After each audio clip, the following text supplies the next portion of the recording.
DWIZ.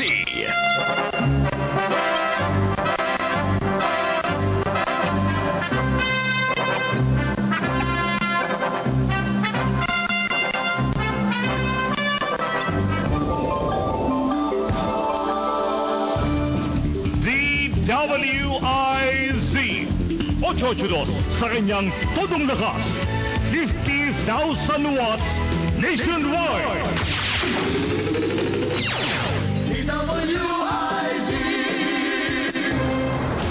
For the second time in 5 years, the Business Mirror, the country's #1 daily business newspaper, bagged the National Newspaper of the Year award by the prestigious Rotary Club of Manila Journalism Awards. First awarded to the Business Mirror in 2006, this latest award makes the Business Mirror a 2-time awardee in its first 5 years of operations. Business Mirror, we've made our mark.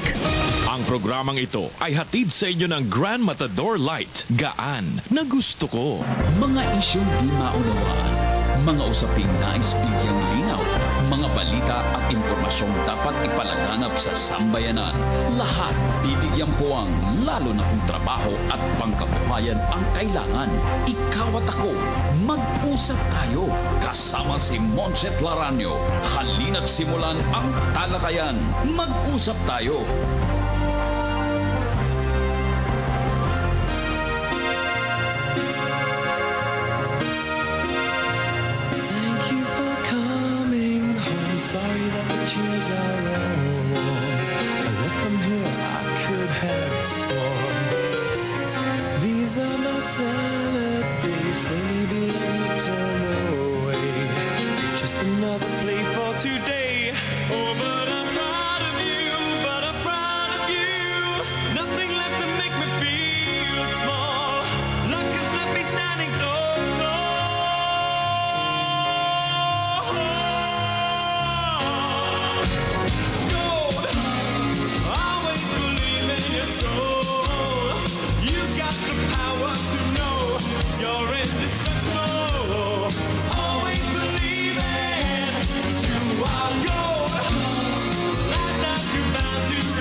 After the rush has gone, I hope you find a little more time. Remember we were partners in crime.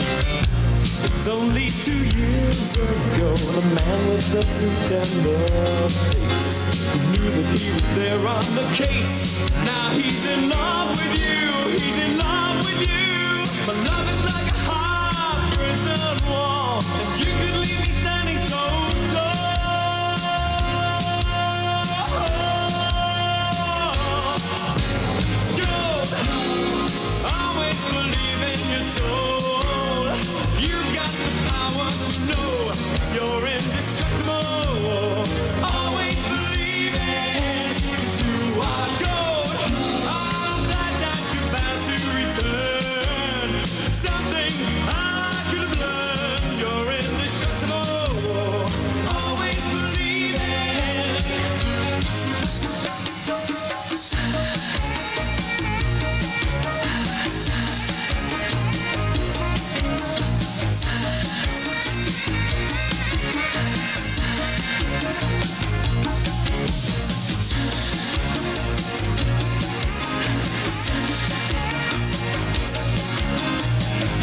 Okay mga kaibigan, medyo masaya po, medyo natagalan po yung aming introduction, yung aming pagpasok kasi po meron kaming special guest dito sa loob. Yung anak po ng aming special guest mamaya. Narinig naman nila kung ano yung tumutugtog, di ba? Gold. Gold. Spandau Ballet. Oo. Dahil Gold. pag-uusapan mamaya, di ba? At pag-uusapan ho natin ng issue ho ng pagmimina dito sa ating bansa. Kaya po mga kaibigan, samahan niyo po kami hanggang 7:30 po ng gabi. Ito po si Monchot Laranyo. Dito po si Chris Laranyo. At welcome po sa mag-usap tayo ngayong, ikailan na ba ngayon? Ika-19 ng Mayo, hindi pala 1900 yan. Ano? 2012. Oo. Anyway, mga kaibigan, mamaya po ang Senior Vice President po for Corporate Affairs ng Philex Mining Company. Oo.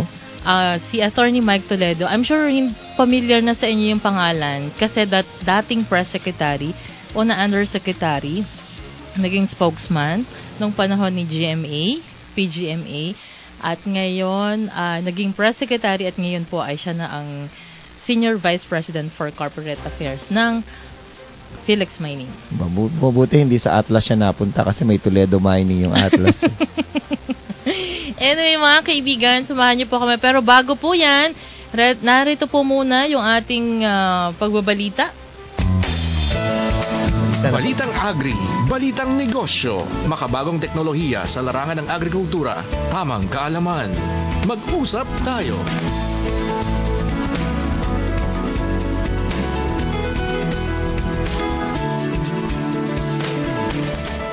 Sa ating mga balita, nagpatupad po ng mahigpit na monitoring ang BFAR at Philippine Coast Guard sa paligid po ng Panatag Shoal matapos ipagbawal ang pangingisda sa nasabing karagatan.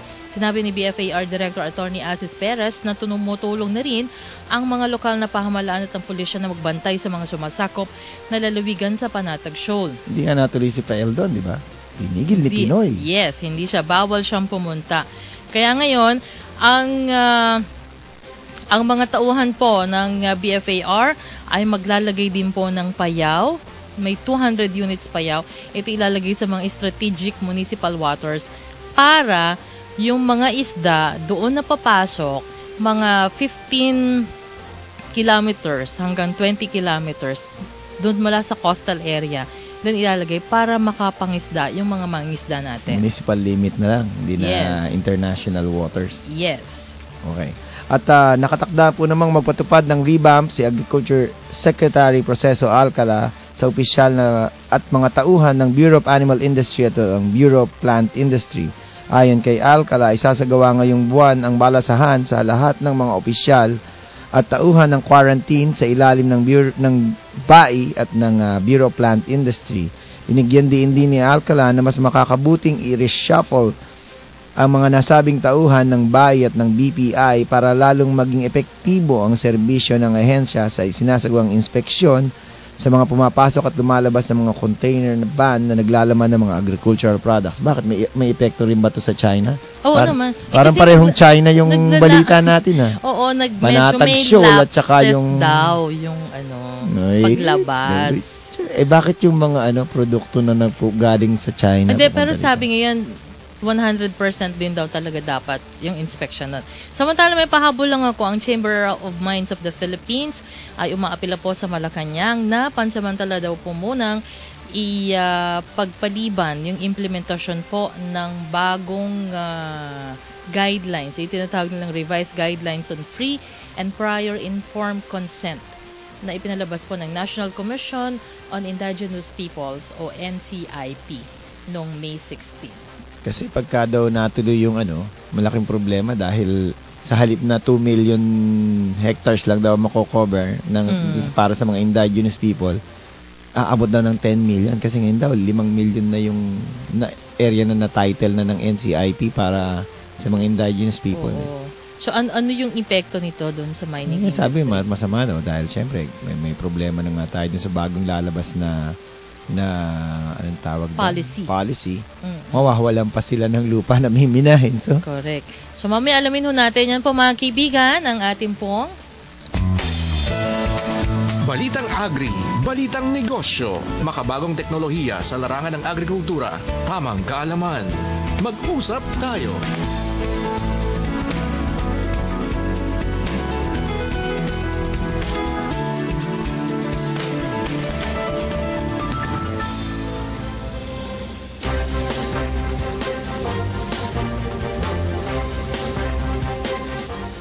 At nagbabalik na po tayo sa DWIC sa programang Mag-usap Tayo at pumapasok na po ang Toledo, di ba timbangan yun sa May anak ka na pala, sir?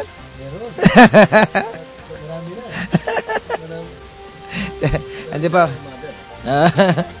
Kasama po namin nga si Ma'am Rochelle, nasa loob din. Okay. Formal mo na ipakilala. Oo. Pero bago yan, oras po natin 6:43 ng gabi. Magkakaroon lang tayo ng ilang paalala.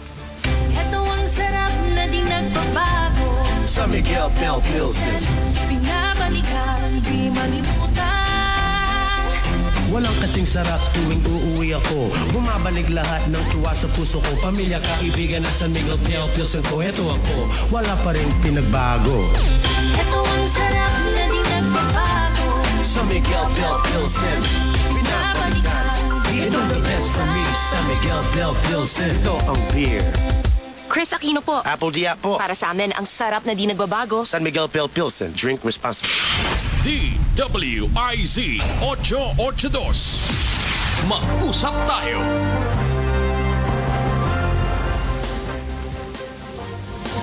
Okay mga kaibigan, balik po tayo sa ating programa. Mag-usap tayo at mapalad po kami. Kasi maraming mga nagtatanong sa atin, di ba Chris? Maraming mga, ano ba yung issue? Kasi medyo naging mainit in the past. Bago At hanggang ngayon? Oo, yung issue ng mina, pagmimina dito sa At ating hindi bansa. lang yon, etong kumpanyang kakausapin natin, kasama rin yan sa usapang China at Pilipinas. hindi lang yung Tama ba tingin si Miss Rochelle? hindi lang yung minahan ng usapan dito, di ba? Talagang hanggang kaila-ila. Pinagpapawisan ka na. Anyway, mga kaibigan, tinutukoy po namin, na-introduce ko na to kanina. Familiar na to sa kanila lahat. Medyo na-absent lang ng medyo ilang panahon din. Ilang buwan lang. For a while. At tinutukoy po namin, mga kaibigan, si Attorney Mike Toledo, ang Senior Vice President po for Corporate Affairs ng Philex Mining Company. Good evening, sir. Good evening, Monchet, Chris. Good evening sa inyong dalawa at sa lahat ng inyong mga tagapakinig. Maraming salamat po at binigyan mo niyo kami ng panahon para dito sa inyong programa na balita ko ay maraming nakikinig. Balita ko rin, sir, na maraming nakikinig sa amin. Babatiin ko na in advance yung ating mga mining reporters, sir. Kasi nakikinggan ka daw nila ganun po ba? Magandang gabi po sa inyong lahat. At magkita-kita ulit tayo. Anyway, sir, una muna, itong Philex Mining, gaano ba to kalaking company? Ang Philex Mining ay pinakamalaking mining company dito sa Pilipinas. At isa to sa pinakamalaki in terms of size, in terms of production sa gold, at malaki din in terms of sa dami ng kaniyang empleyado. At ito ang masasabi nating pinaka-successful na mining company dito sa Pilipinas. Sabaga, ang description nga namin ay pinaka-profitable na mining company sa Pilipinas ngayon. Tama ho kayo. At kami po ay natutuwa na higit sa lahat, aside from the fact na profitable nga, kami po ay isang kumpanya na talagang tumutugon at sumusunod sa mga environmental laws, sustainable development, at sa mga socio-economic and social programa na nakalaad sa batas. Kaya po ay kami po ay natutuwa sa mga bagay na yan. Sir, ano na tayo, diretso na tayo. Sir, maraming proyekto ang target ng Philex Mining. May mga existing na operation, di po ba? At isa dito sa binabantayan din, itong Silangan Project. Sir, ano bang update na natin dito, sir? Yung plano bang mag-raise ng pondo para sa development? Yung magre-raise tayo ng mga bonds, mag-i-issue ng mga bonds? Ang sa Silangan Project, isa sa mga malaking proyekto ng Philex Mining, at ang pagkalam ko ay ongoing pa ang paghahanap ng funding dito sa 1 billion na dollars na development na mina. So sa ngayon, bagamat sigurado kami na mapopondohan yan at wala naman kaming proyekto, lalo na sa grupo, sa MVP group na hindi na popondohan mabuti kasi pinagpaplanuhan mabuti po yan bago kami mag-uumpisa. At ang type ng funding ay still in the process, pinag-uusapan pa po. Hindi pa natin alam kung ano magiging tipo na pagkukuhanan ng pera. Kung tipo, kung anong forma. Pero kung may kukunin kayong partner para tumulong sa pagpopondo ng project dahil malaking gastusin, di ba? Isang posibilidad din yon. Pero nakakasigurado po kami na sa mga darating na taon at talaga mauumpisa na natin yung proyektong yan. At kailangan umpisahan nyo na talaga dahil ang Padcal mine, yung mine na ginagamit nyo ngayon, medyo paubos na rin yung anong tawag dito? Yung mga reserves na copper at saka gold. Kaya nga sa ngayon, nasa pre-feasibility stage pa po tayo at maski na po nasa stage na yun pa tayo, sa stage na pre-feasibility pa tayo, inuumpisa na rin po namin ang mga socio-economic programa namin doon para sa munisipyo at sa mga lugar na naapektuhan ng proyektong ito. Malaking lugar ang sakop nito, di ba? Malaki-laki din po. Saan lugar ba sa Pilipinas tong silangan ngayon? Kasi yung Padcal nyo is nasa mga Padcal. Hindi ko na geography ko. Ang Padcal nasa sa Benguet po, no? Benguet. At ito naman silangan po ay nasa Surigao. From the north, bababa kayong papuntang south. So talagang marami kayong maiiwan ng community sa sa Padcal pagkatapos na nung minahan. Yung mga community na yon at kasama naman po sa batas yon ay sinisigurado po namin na pag ang mina ay magsira, may tinatawag naman po kami mga livelihood programs para siguraduhin na yung mga taong naapektuhan sa mga lugar na kung saan kami nagmimina ay magkakaroon pa rin ng hanap buhay. So ibig sabihin yun, sir, tuloy-tuloy yung assistance na ibibigay po ng Philex? Tuloy-tuloy po yun. Yan po ay nasa batas at kami po ay susunod kung anong nasa batas. Sa katunayan po niyan, marami sa mga ginagawa sa Philex ay ginawa na po maski na wala pa yung batas. In other words, we have been complying with what the law provides today even before the law was passed. Bago pa isa batas, kayo nga pinagkopyahan ng dapat gawin doon. No? Baka naman po, ganun po ang nangyari. No? Kasi ang Philex, ang ginagawa ng Philex po ay naging isang parang ehemplo or template ng mga iba't ibang mining companies din. At kami naman po ay natutuwa na ganun po. So, ibig sabihin, sir, part ng programa po ng Philex, yung pagpo-provide o pagkakaloob ng livelihood, yung sa education po at saka yung sa pabahay ng mga residente na nasasakupan po dito sa Padcal. Magandang tanong po yan. Kasama po yan. Merong mga scholarship, pabahay. Sa katunayan, marami na kaming nag-graduate dahil sa pagtapos ng pag-aaral. At meron pa kami mga ilan dyan na nagtapos at ngayon ay matataas na ang pwesto sa Philex. At ang presidente nyo ngayon isang indigenous, di ba? Totoo po yun. Si Mr. Yules Austin. Austin yung kanyang Vice President. Iba yung si Mr. Lucinda. Pero si Mr. Austin, sabi nga dyan sa isang mining forum na he's proud na indigenous people siya at siya. Isa po sa masasabi nating ito ay isang katibayan na nagpapakita na sa mining industry at lalo na dito sa Philex ay talaga naman pong binabantayan namin yung ating mga indigenous people. Kumbaga, hindi lang sa salita at sa talaga po naman sa gawa at nakikita niyo naman po, no less than ang presidente natin.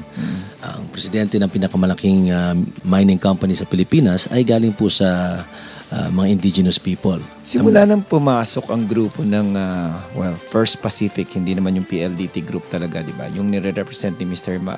Manny Pangilinan, ni MVP sa karamihan. Marami na silang proyektong ginawa At tapos ngayon, ang gusto pa nila, palakihin pa ang Philex. Hindi lang dun sa minang hawak nila na Padcal at saka itong ang claim nila sa silangan. Dalawa yun, di ba? Hindi lang silangan yun Dalawa na lakihan na yun. May Kalayaan yung adjacent doon. Yun yung binili nyo sa Manila. Meron ding Bulawan sa Negros. Negros. So yun yung pinalalaki na talaga. Kasi ang talaga namang plano ng ating top management ay talaga mag-expand ang Philex. Dahil nga po ay alam naman natin po na ang Pilipinas po ay likas yaman. Marami po tayong kayamanan, hindi lang po sa dagat, pati na din po sa lupa, pati na po sa ilalim ng lupa. At ito yung mga biyaya na bigay ng Diyos para gamitin natin. At mismo ang Biblia ang nagsasabi na binibigyan kayo ng mga biyaya, gamitin nyo mang mabuti at tama. Kaya sayang naman po na hindi natin to magamit. Kaya talagang naghahanap kami ng mga proyekto na mga lugar na pwedeng pagminahan at para ma-explore na, matignan na kung talaga bang meron tayong makukuhang mga deposito dyan na malalaki at sa mga lugar na yan at umpisahan na natin not only the exploration but the actual mining of the area. But alam natin, marami na nagsabi, international studies, both local and international, marami na mga eksperto na nagsasabi na dito sa Pilipinas, sinasabi nila, nakaupo tayo. Mga worth 800 trillion dollars of mineral resources. Wala na tayong utang, no? Wala nang utang. Sobra-sobra pang para yumaman ang Pilipinas at hindi na kailangan mag-ibang bansa ang ating mga kababayan. Di pwede na silang dito magtrabaho at makakasama ang kanilang mga pamilya. Dito pumapasok yung bagong usapin ng gobyerno na gusto nila na lumaki daw yung share nila. Yung kanilang ginagawang yung revenue sharing nakasama dun sa bagong mining policy nila na hanggang ngayon ewan ko kung bakit hindi pa nila inilalabas. Totoo yun. Kami naman po ay naghihintay na lumabas ang mining policy. Ang aming pananaw dito sa Philex, the fact na hindi pa siya lumalabas siguro ay dahil po pinag-aaralang mabuti po ng ating gobyerno at that is a very good sign. Maganda po yan dahil ibig sabihin po talagang pinagbibigyan ng panahon na pag-aralan kung ano mga talaga dapat ipasok doon sa pulisiya na iyon. At kami naman po ay natutuwa na pinagbibigyan ng sapat na panahon ang mga different stakeholders. Kasama na po siyempre po ang mga miyembro ng industriya na mabigay ang kanilang posisyon. So lahat ng mga apektado, mga stakeholders, yung mga lugar na kung saan nagkakaroon ng pagmimina, pati na rin po ang mga matatawag natin mga pro-environment ay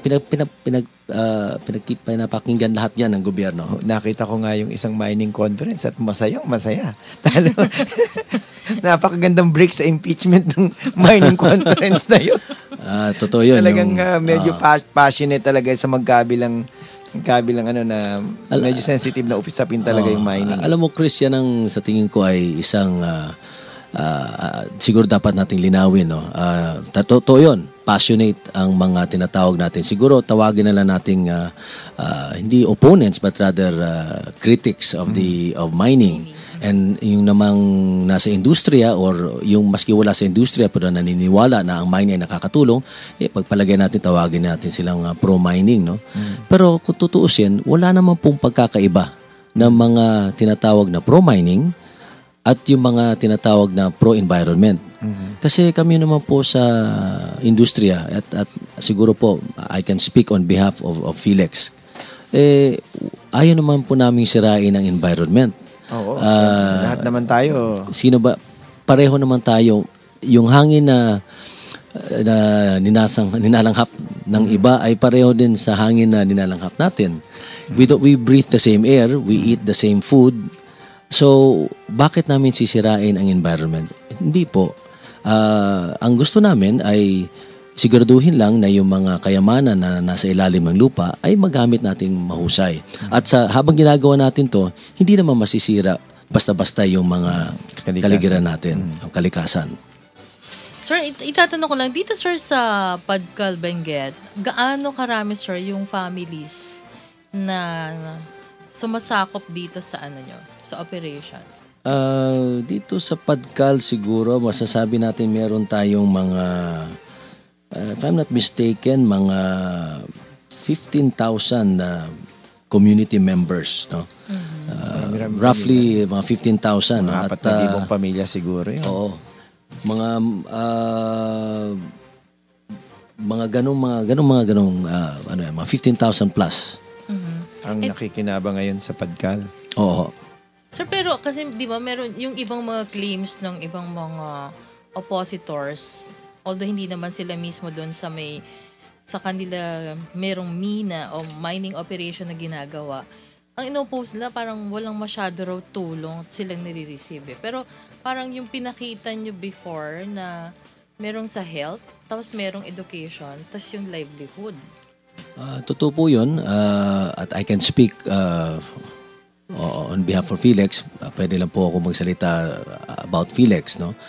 Although alam ko din na marami rin mga malalaking mining companies dyan na meron din sila mga proyekto para sa mga host communities. Pero kami po sa Philex, totoo po yun, meron kaming livelihood programs, educational programs, at infrastructure. Naglalagay kami dyan ng mga farm-to-market roads, mga kalye, tubig, telecommunications, nagtatayo kami ng mga bahay, ng mga eskwelahan, at pati na rin po mga livelihood programs. Sa katunayan meron kami mga coffee farmers dun sa lugar natin sa Padcal. At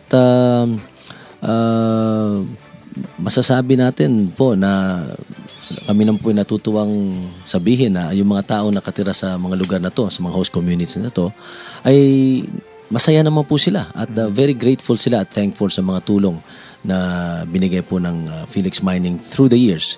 Kagaya nga ng sinabi ko, marami na po nag-graduate sa mga eskwelahan natin at tumuloy-tuloy na sa pag-aaral sa iba't ibang kolehiyo at sila ay nagtatrabaho na, iba nagtatrabaho na sa Philex, iba naman sa may ibang kumpanya dito sa Metro Manila, iba naman po ay nagpunta na sa abroad. Dapat dito, sabi nga, hindi lang naman kayo dito sa Pilipinas nagpapalawak ng sakop, di ba? Ang sabi nga sa balita, mga ilang buwan na nakakalipas na tumitingin na rin kayo. Kumbaga, hindi overseas na lang dito sa bakod ng Pilipinas, kundi gusto mo pang mga ibang bansa. Marami na rin kayong nakita at marami na rin kayong gustong bilhin. Kagaya ng sinabi ko kanina, merong tinitignan ng management ang potential for expansion, no? Pag-i-expand. At isa sa mga lugar na nakita natin na pwedeng magkaroon tayo ng magandang possibility, business opportunity ay yung Myanmar. No? Alam naman natin lately na ang Myanmar ay nag-open up na. Nagkaroon na sila ng shall we say democratization. Nagkaroon sila ng election lately. At sabi nga sa balita ni State Secretary Clinton, binibigyan nila ng pagkakataon ng kanilang mga businessmen na mag-invest na. Tama. Sabi nga ni Secretary Clinton, pati ni President Obama, na pinagbibigyan na nila ang kanilang mga negosyante na tignan ang Myanmar. At sa katunayan, magkakaroon na yata for the first time after so many years na ito siguro, magkakaroon na ng American ambassador na ma-assign sa Myanmar. No? So these are big steps as far as geopolitics or diplomacy is concerned. Nakikita natin na nagbubukas na ang Myanmar economically, nagbubukas na rin sila politically, nagkaroon sila ng eleksyon, not under house arrest na si Aung San Suu Kyi. Makakalabas pa yata ng bansa. Makakalabas pa ng bansa at nanalo na sa eleksyon. So, these are big, bold steps at nakikita naman natin na hindi lang naman tayo sa Pilipinas, pati na sa iba't ibang bansa, like China for example, their neighbor in the north, and other countries are already looking at Myanmar because Myanmar has one of the richest in terms of natural resources. Merong timber, very rich yan. In fact, sinasabi ng iba, yan po ay parang last frontier. Oil, mineral reserves, gas, no? Maraming they're very rich when it comes to their natural resources. At while they are rich in their natural resources because for so long they were sort of a closed economy, maraming kailangan. Isa doon ay telecommunications. At yung grupo naman po namin ay into that. So tinitignan din po namin yun. Isa ding kailangan ay siguro ang magandang distribution ng tubig. May Maynila din kayo. Yun ang pwede na natin tignan. Meron din kayong toll roads. Infrastructure, no? Kailangan ng mga additional roads. In fact, sinasabi nga ng mga ibang mga kasamahan natin na nakapunta na doon. May mga ibang lugar doon sa Myanmar na medyo wala pa mga cell sites, no? So, masasabi natin na tama yung mga sinabi ng mga professors or mga economists na ito, baka ito na yung booming. As far as the Southeast Asia is concerned, this is the last frontier.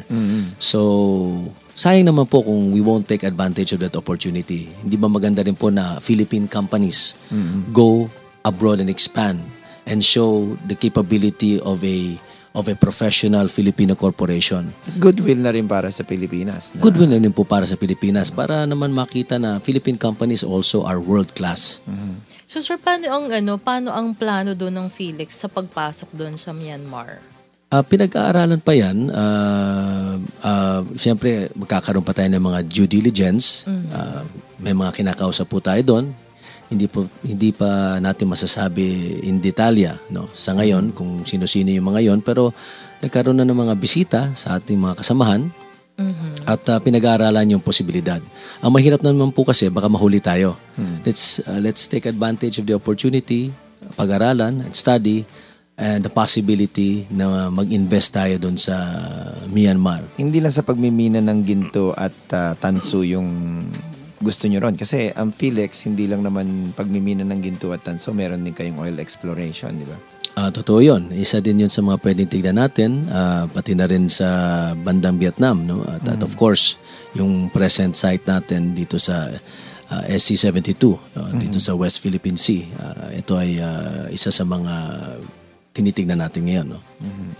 Okay. So sir, kumbaga wala pang particular area sa Myanmar na focus kayong tinitingnan? Wala pang particular. Parang nagkakaroon muna tayo ng pag-aaral, nagsusurvey. No? Pero kung tatanungin kung interesado ba, of course, interesado kami. Tinitignan natin lahat yan. No? Hindi lang sa Myanmar at pati na rin po sa Indonesia. Tignan natin kung ano yung mga posibilidad. No? Because, sa mining din yun, sir? Sa mining din po. At sa Malaysia, meron din kayong tinitingnan sa Malaysia? Sa ngayon, hindi ko alam for certain kung meron tinitignan, pero siguro masasabi natin, safe to say, no, na tinitignan natin ang mga possibilities, hindi lang dito sa Asia, but even other parts of the world, no, kung saan tayo pwedeng magkaroon ng negosyo at makikita naman natin na merong mga minerals doon na talaga namang pwede nating ma-extract at ito yung magbibigay ng marami pang halaga sa kumpanya. Why not? Okay. Mga kaibigan, babalikan po natin si Secretary Toledo. Sasabi ko, nasanay kasi ako sa kanya. Si Attorney Mike Toledo po, mula po sa Felix Mining. Oras po natin, 7:05 po ng gabi.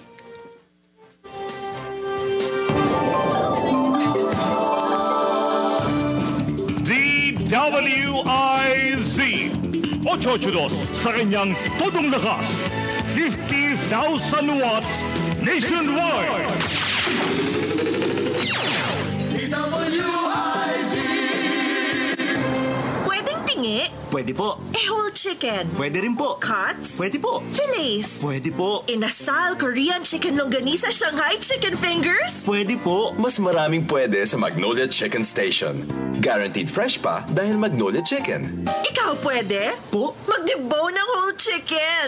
Pwede po. Magnolia Chicken Station, your healthy variety. Mas maraming pwede. DWIZ 882. Mag-usap tayo.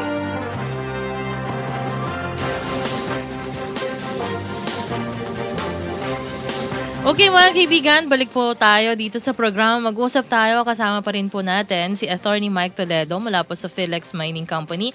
At syempre si Ms. Rochelle, nandun lang siya sa labas, nakamonitor sa atin. Sir, balikan lang natin to. Kasi ngayon, yung issue pa rin ng mining policy, yung bagong parang amendments na sinasabi nila. Kasi may Mining Act tayo of 1995. Sabi nga nila, ito daw yung pinakamaganda na raw na mining policy. Yun yung pinaka-biblia ng dapat ng industry. Oo. Pero sir, bakit sa tingin nyo, kailangan ba talaga na magkaroon ng amendments? O yung policy na parang executive order na lang, hindi na siya yung panibagong batas na gagawin ng Kongreso?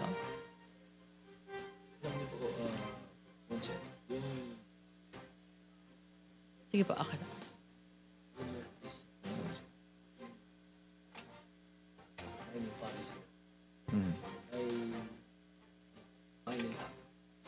On-air ba tayo? Ayan. Okay. Ano lang yan, siguro. Wala. Sige, balikan natin, sir. Sige, sir. Balikan natin, sir. Yun sa mining. Sa Mining Act. Yung mining law na pinasa noong 1995 ay masasabi nating one of the best, if not the best mining law ever enacted.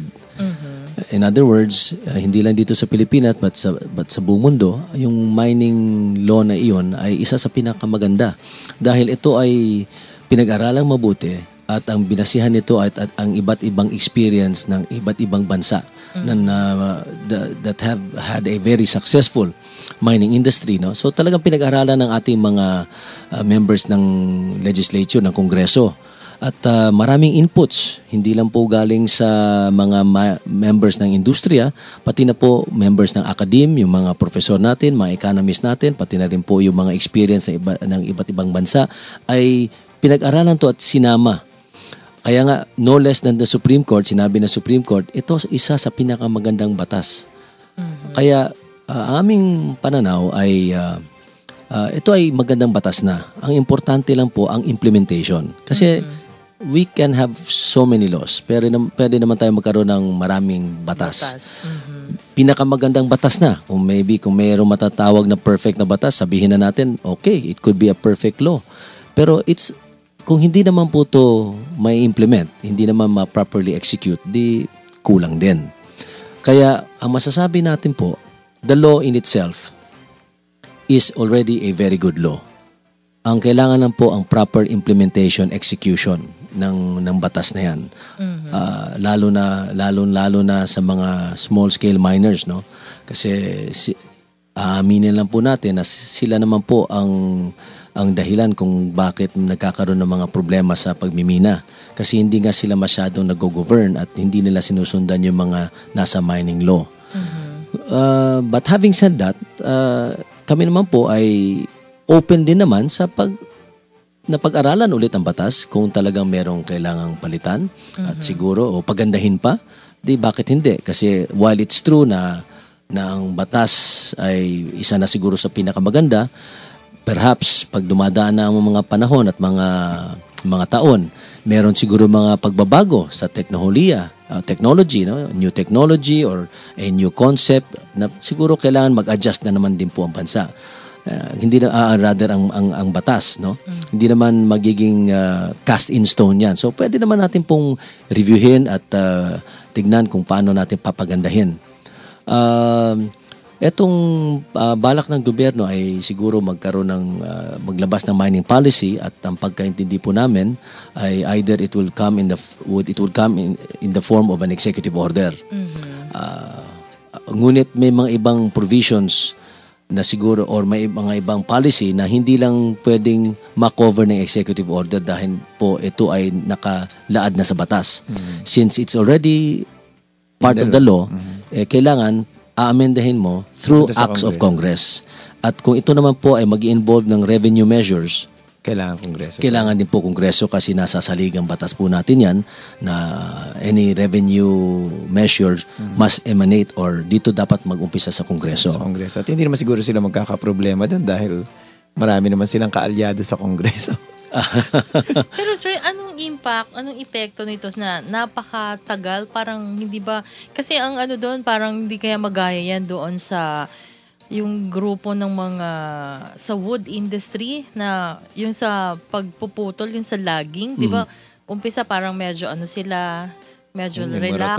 Tapos sumunod biglang nagpalabas ng moratorium na up to now, hindi pa rin nililift yung EO na yon. Well, ito nga, dahil nga dito sa mga pangyayari, sinabi nga ng Chamber of Mines, base sa kanilang mga studies na medyo naapektuhan talaga yung pagpasok ng mga foreign direct investments. Kung hindi ako nagkakamali, they're talking about something like a figure na mga 10 billion pesos of foreign direct investments for the year. Medyo hindi natuloy, hindi nakapasok dahil nga dito sa mga for last year, no? Last year, dahil sa mga uncertainties. Almost 10.5 billion daw yung hindi pumasok. Hindi pumasok. Sayang, no? Itong 10.5 billion na po na ito, sana ay magbibigay na po ito ng trabaho sa ating mga kababayan. Ngunit dahil nga po sa nangyayari ngayon, medyo hindi nga pumasok. Kasi ang negosyante, siyempre ang gusto lang naman ng negosyante is predictability.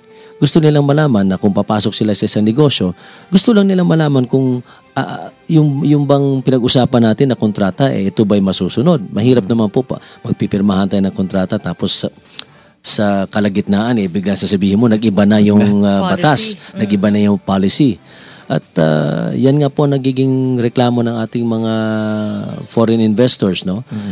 Kaya kasi we have this penchant or this propensity to change laws midstream. And this is not good. Kailangan po talaga naman predictability. Kaya we are hoping na lalabas na po yung polisiya. And kami naman po ay naniniwala na paglabas ng policy na yan, kasi pinag-aralan po mabuti ng gobyerno yan, that this will be a very good policy. A policy that will allow the mining industry to grow, but at the same time ensuring that while the industry is growing, it will ensure that revenues generated from the industry will be properly distributed to especially to the LGUs or the host communities na saan nagkakaroon ng pagmimina. At pangalawa ay sisiguraduhin na ang ating kalikasan, ang ating kapaligiran ay hindi nasisira. Sana nga ganun para mahuhuli na naman tayo. Sabi nga, nagbubukas ng katulad ng Myanmar. Mamaya mauna pa sa atin ng Myanmar, di ba? Nandun na sila lahat ngayon. Alam mo, katunayan nga, kausap ko yung isang ambassador ng isang Latin American country. The Latin American countries are doing very well, no? Especially, for example, Chile. Mining contributes a lot to their GNP or GDP. At the same time, it has helped its economy grow to one of the most progressive countries in South America, together with Brazil. And nagugulat siya, bakit sa Pilipinas, pinag-aawayan pa yung mining na may benepisyo naman po talaga. Alam mo, yun nga sana dapat pag-isipan natin mabuti sa ating lahat ng nakikinig. Ang Pilipinas po ay napakayaman talaga. Binigyan po talaga ng Diyos ng maraming biyaya at kagaya ng sinabi ko ng umpisa nating programa, karamihan sa biyaya na binigay ay nasa ilalim ng ating lupa. At while nakikita natin that there's so much wealth underneath the ground, marami rin kahirapan. Poverty incidence is very high. Di ba parang kasalanan yata yon na ito na nga, marami tayong mga kababayan na naghihirap, walang makakain. Pag pinuntahan natin yung mga slum areas, especially sa urban areas at mga rural areas, pag nakikita po natin sila, hindi ba po parang kasalanan na nakikita natin sila na wala silang kinakain, wala silang bahay matulugan? At alam naman natin na nakaupo tayo sa isang treasure. We're sitting on a gold mine, if you pardon my saying that, literally. Di ba dapat gamitin natin yun para tulungan natin ating mga kababayan, ating kapwa-tao? Para sa akin po, ang aming panindigan dyan ay mas malaking kasalanan yung, alam mo, meron kang magagawa para tulungan ang iyong kapwa-tao pero hindi mo ginawa dahil meron ka pang kung ano-ano mga excuse na binibigay. Ito pa, lakihan na natin yun. Hindi lang sa ilalim ng lupa, sa ilalim ng dagat, mukhang meron pa kayong kailangang minahin. Totoo po yun. Kagaya nga dito sa finding dito sa Reed Bank. Ano ba tawag natin ngayon doon? Recto Bank. Para politically correct tayo. Yes, dito sa West Philippine Sea. Ay according to some initial studies nga na lumalabas, baka mas malaki pa to sa Malampaya. And that is a good sign. That is very good for the country. Base pa nga ata dun sa isang best estimate nyo pa, ang lumalabas dun sa pag-aaral halos ilang beses ba yun? Almost 3 times sa laki ng Malampaya. Yun ang mga sinasabi nila. At alam naman natin, ang Malampaya ay malapit-lapit na rin po, no? Maubos. At tamang-tama ang pagpasok nito. Kaya po pinapaspasan po din po namin yan. Kasi kung Sir, kailan ang start ng ang nito? May kaya siya po yan, pagkaintindi ko sa kasamahan natin sa Philex Petroleum, may work program yan with the government. So, on schedule naman po tayo. May mga commitments po din kasi yan. Maghuhukay pa yan, at saka hindi pa sigurado. Kailan, sir, mag-start yung sakala? Meron na bang may programa silang sinusundan but I'm sure within the next 2 years meron yung kailangan maghukay sila ng para ma-check kung talaga gaano kalaki talaga ang reserve. Kasi ngayon puro pa lang yun estimate pa lang, di ba? Mga seismic studies na ito yung itsura nung kumbaga sa x-ray makikita mo May buto dito, may ano dito, pero hanggang hindi mo hinuhukay yun, Hindi makikita. hindi mo malalaman kung gaano karami talaga. Pag yan ay ma-determine na kung gaano kalaki yan at maumpisahan na. At sana talaga totoo pong- nga yung at- estimate nila. Opo. At maraming nagsasabi talaga na talagang that area is very rich. Kaya nga po medyo Medyo pinag-aagawan ng mga iba't ibang bansa. Kaya nga ang tawag sa dyaryo kay MVP, Ambassador MVP na. Dahil nga nagpunta pa siya ng China para nga lang sabi nga niya to ease the tension. Kasi hindi mahirap nga naman mag-usap ng ano, 'di ba? At least kung mga businessman na nag-uusap, madali lang pareho yung wavelength nyo. Totoo po 'yon. At kasi at the end of the day naman po ang mga negosyante, ang tinitingnan nila kung paano magkakaroon ng magandang pagsasama. Kasi sayang naman po yung resources na nandun. Kung walang gagalaw, sayang naman at walang makikinabang. So, habang pinag-uusapan yung political or diplomatic solution, at tama din naman po yan, no? Mayroong mga diplomatic at political solution dyan, dapat din ang mga negosyante tuloy-tuloy din ang pag-uusap. Mas mabilis pa ata siguro sir, magkasundo. Wala bang amount kung magkano yung kakailanganing pondo para sa develop or nitong Recto Bank? Wala bang figure? Sa ngayon, wala pa kaming figure or wala pa akong figure na alam. Narinig ko ata dun sa Philex Petroleum the other day na sabi niya kung $2 billion ang ginastos sa pagde-develop ng Malampaya, mas malaki. At kung totoo na mas 3 times larger itong sigurado mas malaking at least $4 billion daw ang kakailanganin. At kaya nga kinakausap data rin nila yung ibang investors abroad katulad ng yung Chinese offshore oil company. Yung Sinook. Oo.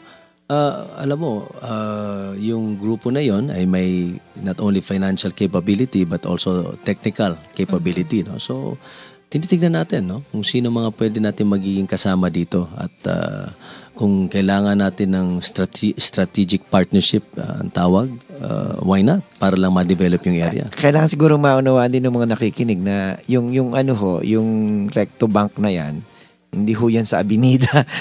sa gitna ho ng dagat yan. At malayo ho yan sa mga ang pinakamalapit ata, Palawan. Kasi sir, di ba baka mamaya magre-react na naman yung iba na mga environmentalists na kahit... Hindi nila po pwedeng, walang indigenous people dun sa gitna. No? Pero yun nga sir, di ba? Ang laking investment talaga ng kailangan. Unang-una, para makuha mo yung natural gas at madala siya sa pinakamalapit na or magkaroon ng liquefaction ba ang tawag doon? Na para gawing parang LPG. Yung gas na yon para mai-transport mo kung saan man bansa dadalhin yun kung hindi man ikabit nyo sa Malampaya, di ba? Talagang capital intensive yan.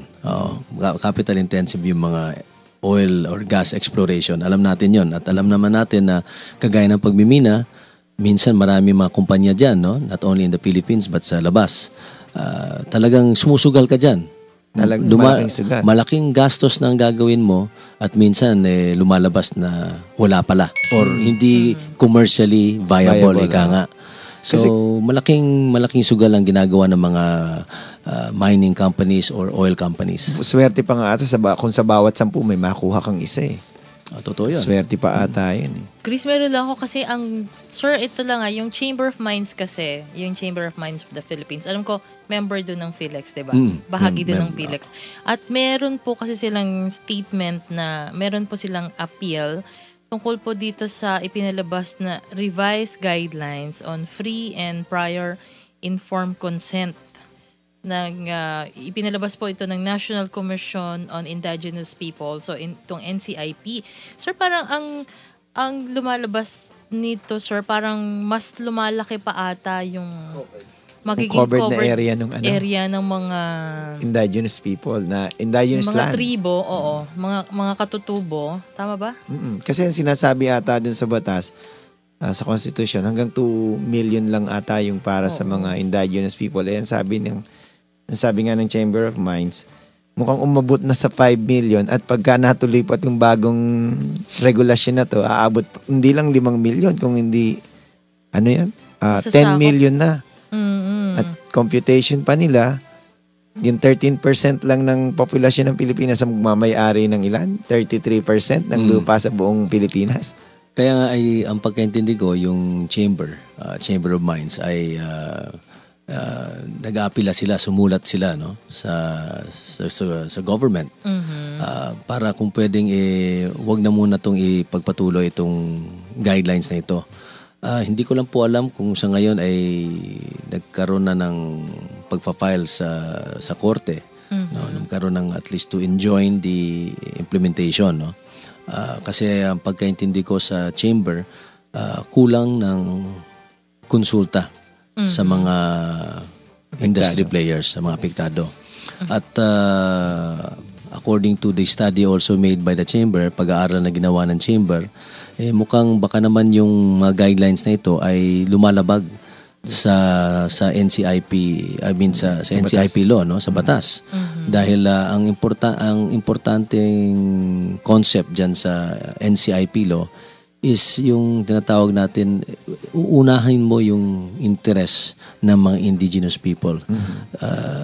That's their right to self-governance, no, self-determination of the indigenous people. So, dapat yung konsepto na yon ay marespeto. So, yan, kaya nga po, nagkaroon ng konsultasyon at alam ko nagpadala na sila ng sulat at hindi ko lang alam kung sa ngayon ay nag-file na sila ng kaso sa korte para mandang itigil mo na, no, injunction muna para pag-aralan muna natin ito kasi marami maapektuhan. Kagaya ng mga sinabi niya na already, no, yung mga maraming tao. Yeah. Baka mamaya indigenous people pala yung nakatira din sa lugar natin, hindi natin alam. Tama. Pero sir, pagka kasi kayo yung itong sa Padcal, may mga katutubo doon, 'di ba? May mga yung community doon. Kumusta yung nila, yung pagtanggap nila doon sa pagmimina doon sa area nila? Tanggap po nila. Ang maganda pong relationship natin doon sa ating mga indigenous people doon sa Padcal. May mga requirements nga sa batas at the fact na nagmimina ho kami doon, it means na ito ay all these requirements like the free and prior informed consent and other requirements of the law ay nasunod na at natupad na. Matagal na rin ang Padcal, no? Ilang dekada na yung... Alam ko, ang Philex Mining is 54 years na sa industriya. Matagal na. Dalawang henerasyon na yung nakalipas dun sa... Matagal na. So, yung pagtatapos nung, sabi nyo nga kanina, na-mention nyo na medyo malapit na rin yung maubos. Mga ilang taon pa, sir, yung gagawin pagmimina? Meron bang at least... Alam ko na-extend Na-extend ng ilang pantaon. No? According to our geologist. At this is good. It's a good sign. Na-extend pa. Pero siyempre, magkakaroon talaga ng hangganan yan. Nothing is infinite, di ba? Magkakaroon ng hangganan. Tsaka habang lumalalim yun, medyo nagmamahal ang gastos nyo. No? Parang mas, kumbaga, pag hinukay mo dito, parang hindi na sapat yung ginagastos mo. Mas malaki pa yung itinatapon mo kaysa sa... At mga sinasabi ng mga geologists, yung grade would be a little less, no? But very technical matters, hindi ko talaga alam yung mga detalya, no? Pero habang palapit na sa kanyang depletion, it becomes less viable, of course. Pero at least ang assurance doon, kahit kung sakaling mag-stop sila ng operation, yung assistance, yung naibigay sa kanila, tuloy-tuloy pa rin. Tuloy-tuloy, kaya sinisigurado po namin na ang livelihood program ngayon ay in place para pag-alis namin sa lugar kung saan tayo nagmimina, ay ang tao ay tuloy-tuloy pa rin po yung hanap buhay. At nakalaad din po sa batas yung tinatawag na pag-rehabilitate ng mga mine areas, no? At yun po ay definitely gagawin po namin yon. May pondo po kami dyan at pag dumating ang panahon na kailangan na naming i-rehabilitate, ay i-rehabilitate din po natin. Paano tinatanim nyo ng mga puno ngayon doon? Puro fruit-bearing trees na, hindi na mga... iba't ibang puno ang tinatanim. Hindi ko alam yung mga exact names ng mga puno na tinatanim nila. Pero ang alam ko, for a fact, that through the years, they planted more than 7 million trees. Ang dami na. Kaya nga masasabi ko siguro sa mga taong siguro hindi naniniwala. Siguro to use an old saying, to see is to believe. Iniimbita ko po kayo na bisitahin niyo po ang Padcal. Medyo malayo-layo lang ho. Tignan niyo po. Pero parang naisip ko baka mas maganda pa siya doon sa ibang community. Na, 'di ba? At least yung kompleto yung may cell site siguro 'yon, merong infra, may schools, may health center. 'Di ba? Kahit naman sa yung mga malalaking EDC, yung mga geothermal projects, may talaga sila. Kumbaga para mas develop talaga siya yung mga lugar. Kesa sa kung pupunta ka sa isang isla na walang hindi makapunta sa bayan yung mga tao at walang infrastructure. Katunayan yun nga isa sa mga sinasabi nila na hindi nga daw nakakatulong yung mga, lalo na yung mga malalaking mining companies. Pero pag tinignan po natin yung mga lugar kung nasaan nagkakaroon ng pagmimina ng mga responsible miners, makikita mo talaga na kung siguro wala ang mining industry doon, walang kalye. Pero dahil nandun ang mining industry, nandun ang mga minero, nagkaroon ng infrastruktura, kalye, tubig, electricity. Kung nagtataka ka kung nasan yung Padcal, yun yung mga nakakasalubong nating malalaking truck pag nagpunta tayo sa Baguio. Correct. yung mga malalaking yung malalaking truck na nakakasalubong natin doon, yun. Anyway, mga kaibigan, wala na po kaming oras. Attorney Mike, maraming salamat. I'm sure marami sa ating mga tagapakinig. Naliwanagan sila. Siguro kung meron tayong time pa, yung isa pang, ito may controversial din yung isang company. Pero hindi ko muna, kasi yung napuntahan namin sa may Mindanao, yung kanilang kumpanya yung nirereklamo. Pero hindi Philex yun. Yung Philex yun. Yung Philex mukhang magiging ambassador pa yung kanilang boss. At siguro, sabihin ko na rin po sa ating mga tagapakinig, no, na kami po ay very proud dito sa Philex kasi aside from being a world-class mining company, binigyan po kami ng tinatawag na ISO certification as far as our environmental management is concerned. Ano na yan? If I'm not mistaken, ISO 14,000 nga. No? At ang alam ko, lately lang, ang Finance Asia, isang respetadong magazine, no? Aside from the fact na they name MVP as the best CEO, sinama rin nila na ang Philex is as far as corporate social responsibility and is one of the top companies as far as social corporate responsibility is concerned, as well as also one of the best companies as far as corporate governance. So, itong mga pagpupuri na binibigay ng ating mga kababayan at pati na po mga international organizations and institutions ay isang pagpatunay na talaga namang ang Philex ay sinusunod talaga kung ano mga kailangan gawin as far as responsible mining is concerned. Ayan. Well said po. Maraming pong salamat, Attorney Mike, at maraming salamat kay Miss Rochelle. Siya yung nag-facilitate para ma-invite ka namin dito sa aming programa. Oo nga hindi ako makatanggi kay Rochelle. Kaya maski na Sabado ng gabi. Kasama mo pa yung, yung panganay ba yun? My youngest. Youngest. Bunso. Kaya akala ko pa naman binata ka. So yun yung mga nagkaka-interest kay Attorney Mike. May anak na ho siya at marami pa. Pero one man woman. But maraming salamat sa inyo, Chris. Monjet, maraming salamat at sa lahat ng nakinig ngayong gabi, marami pong salamat sa inyong lahat. Kung meron po kayong additional na katanungan, wag niyo po kayong don't hesitate hesitate, no? Don't hesitate to call us sa Philex at sisiguraduhin po namin na Sir, sasagutin namin. May website. Dun, sir? Anong contact number? Ang tawagan nyo si Rochelle Hilario, no? Aking manager, no? At tsaka may website ho sila kung gusto nyo malaman kung anong Philex. Tsaka listed company naman ho sila sa Philippine Stock madaling Exchange. makita sila. Madali ho silang hanapin. So, Attorney Mike, marami pong salamat. Maraming salamat din. Good evening sa inyo lahat. Yan po mga kaibigan, si Attorney Mike Toledo, siya po ang Senior Vice President for Corporate Affairs po ng Philex Mining. Sa ngalan po ni Juday at ni JM, ito po si Monchat Laraño. Ito po si Chris Laraño sa susunod na